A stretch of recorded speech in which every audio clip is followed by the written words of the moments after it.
Hoe bevallen de eerste weken vrij? Ja, dat zijn meer mensen die me dat vragen. Ik heb nog net de neiging gewoon om mee bezig te gaan. En dat vind ik heel vreemd eigenlijk. Je kreeg van de assistentes en opvolgers met pensioen. We kunnen niet zonder je, maar we gaan het wel proberen. Alles wat je eigenlijk in je leven aanwoont, dat hij hier inline. En ja, dat is je bandje. Ja, dat is heel... dat docht je een hele soort, dus dat stop je mis. Maar doe wist dat moet een keer. Ja. En dan moest op een bepaald moment die verstaan broeken. Ja. Ik heb een verstandelijke keuze maken, net een emotionele keuze. Want hoe je dat ik om emotie ging, dan ik dan gewoon terugwerkt. Nee, het weer echt... Want dan wil je voorlopig nog wel even een huisarts weg. Dan weet je... ja, totdat ze zijn er nou op donderen dan.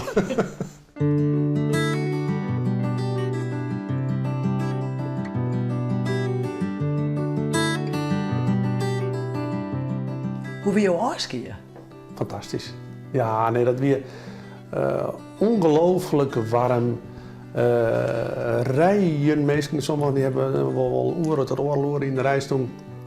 Wie geweldig. Ze zijn dat er wel 800 man is, nou, maar dat geloof ik niks van. Maar we hebben 280 kaarten, hebben nog kregen we allemaal verhalen erop van ja, die echt wat doggen. Zo. Iemand die me heel diep trof, dat dat er zei van dat ik zei bij toen er dus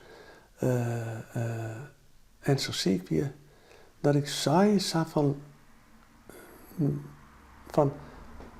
toen zou je me dan net omglippen, hè? Zo. Hoi. Ja joh, prima. Hoe lang ben je huisdokter West? 23 jaar. Om hier te komen van, ja, dat was een hele moeilijke periode, want er waren 400 werkloze huisartsen en er waren bijna geen praktijken. En toen werd ik op een bepaald moment bellen, terug mijn voorganger. En hij zei, wat was het nou echt? Nou, als het nou echt wie dat was, ik wil een plattelandspraktijk hebben in Friesland, mijn apotheek, mijn verloskunde en het luistersolist. Nou, hij zei, dat moest gauw komen. Wie ik zou me kleren. Heb je altijd huisdokter Wurwel? Ja. Dat is, ik heb altijd een dokter Wurwel. Dat zei ik als liefst jonkje al, maar dat komt waarschijnlijk om een trauma dat ik het ziekenhuislijn heb, dat weet ik niet. Maar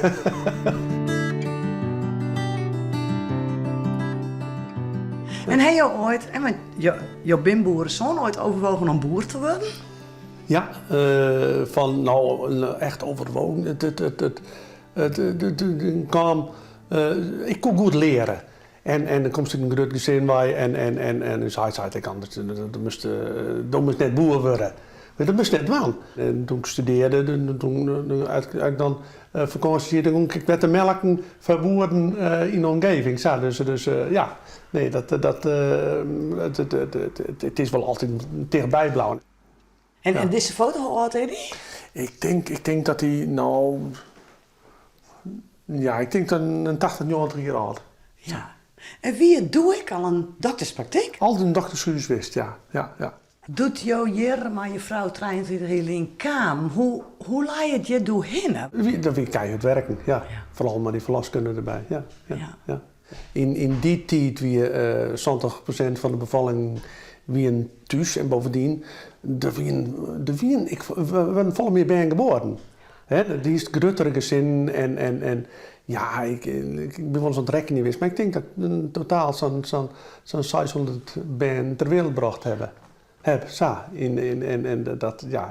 Dat weer mooi, maar dat weer heel zwaar. Want het begon s'nachts al het einde dat s'nachts, daar kwam de bel. Dan weer alles achter de reg en dan gongst een sigaretje roken. Bij in de kamer werkt dat hangen gewoon weer. Prachtig weer dat zelf. Ik ben al 30 jaar van droom gauw, ja, dus dat is. Maar toen ik het begin, ja, dat vind je nog heel normaal. De positieve herinneringen die bloeien, dat gewoon ja, dat is het onderdeel geweest van de gemeenschap zat. Ja.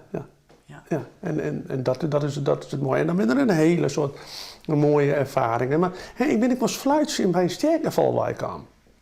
Daar betraap ik me dan zelf op. En dan hoor je van, dat ken ik eigenlijk net, maar dat ken hele goede ervaringen geweest. Dat is toch helpen kerst bij de laatste momenten van een patiënt. Dat daar een rol in spelen kerst, dat in de zwaarste momenten van hun leven, dat is toch daarin helpen kerst. Dat kan heel fijn zijn. Wie kan dat nog zeggen? Want dan van zijn carrière, dat zei ze van jongens, wat ik altijd woe, dat heb ik dwang kent. Dat is toch fantastisch? Ik wens je een mooi pensioen. Dankjewel.